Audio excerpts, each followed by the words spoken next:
में आपका स्वागत है। चलिए आज हम एक टॉपिक लेकर आए जिसमें नोबेल पुरस्कार के बारे में आज पढ़ेंगे। नोबेल पुरस्कार से यहाँ से भी करंट अफेयर में 1 से 2 क्वेश्चन पूछने की ज़्यादा संभावना रहती है। जो बीपीएससी, एडीओ या दरोगा के जो भी तैयारी कर रहे हैं उनमें ये करंट अफेयर बहुत ही महत्वपूर्ण है। चलिए हम नोबेल पुरस्कार कब से दिया जाता है तो सबसे पहले नोबेल पुरस्कार की बात करेंगे। नोबेल पुरस्कार 1901 से दिया जाता है, जो हर साल 10 दिसंबर को दिया जाता है। हर साल 10 दिसंबर को दिया जाता है। किसके उपलक्ष्य में? तो ये हमारा अल्फ्रेड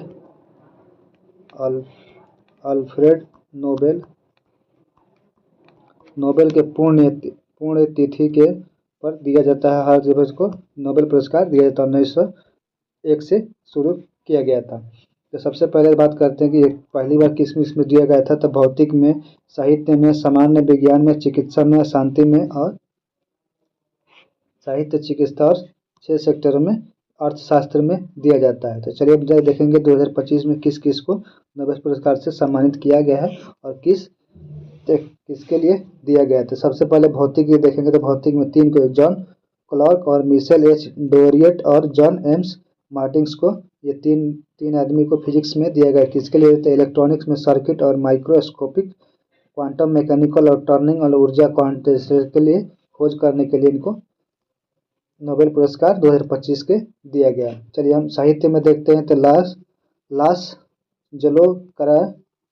जेनोइक हंगरी का है, जो उनकी दुर्दशा साहित्य रचनाओं को सर्वनाश के अंत तक बीच में कला की शक्ति को पुनर्स्थित करती है। इसके लिए उनको साहित्य का नोबेल पुरस्कार दिया गया।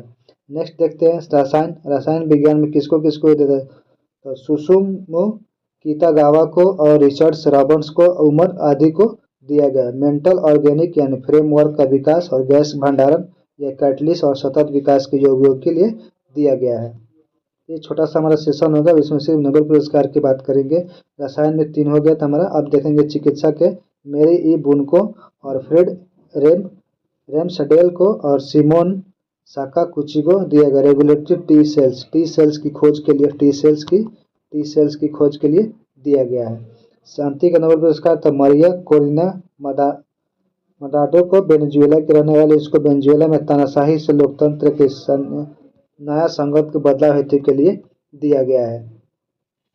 अगला हमारा अर्थशास्त्र में किसको किसको दिया गया था। जोएल मोकिर, फिलिप अधियन और पीटर हर्बिट्स को दिया गया। इनोवेशन से पहले वाले आर्थिक विकास पर रिसर्च करने के लिए इनको दिया गया है अर्थशास्त्र का नोबेल पुरस्कार। तो ये जो हमारा 6 सेक्टर में नोबेल पुरस्कार दिया जाता है, इन सभी को इनको भौतिक में आपको सर्किट और इलेक्ट्रोमैग्नेटिक क्वांटम मैकेनिक्स के लिए दिया गया था और साहित्य में दूरदर्शी चिकित्साओं की साधना का अंत तक दिया था और रसायन में आपको गैस भंडार और कैटलिस्ट सतत विकास के लिए किया गया था। चिकित्सा में रेगुलेटरी टी सेल के जो मौजूद के लिए किया गया था और वेनेजुएला में तानाशाही और लोकतंत्र के न्याय में बदलाव के लिए दिया था और अर्थशास्त्र के लिए इनोवेशन में होने वाले आर्थिक विकास की रिसर्च करने के लिए दिया गया था। हम छोटा सा वीडियो था, इसमें आपको थोड़ा सा ही याद हो सकता है। चलिए आज के लिए यही रखते हैं।